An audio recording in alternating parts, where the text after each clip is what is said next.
আমরা শুনে আসছি খালি পেটে জল এবং ভরা পেটে ফল। তো এইটি বিজ্ঞানসম্মতভাবে সম্পূর্ণ ভুল। ফল সবসময় কোনো একটি হেভি মিল বা ভারী খাবার খাওয়ার আগে খাওয়া উচিত। যেরকম এক্সাম্পল সহিত আমি যদি বলতে চাই, তাহলে এখনকার সিজনাল ফ্রুট হচ্ছে তরমুজ।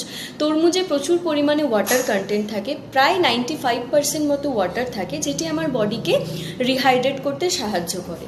তো কোনো একটি হেভি মিলের আগে আমি যদি ফল খেয়ে নিই, তাহলে বডিকে রিহাইড্রেট থাকতে সাহায্য করে, এবং যারা ওয়েট লস ডায়েটে আছে তাদের ক্ষেত্রেও এটি প্রচুর পরিমাণে উপকারী। তার ফলে কি হয়, ফলটি খেয়ে তাদের পেটটি ভরাও থাকলো এবং তাদেরকে কার্বোহাইড্রেট এবং মেন কোর্স কম খেতে হচ্ছে।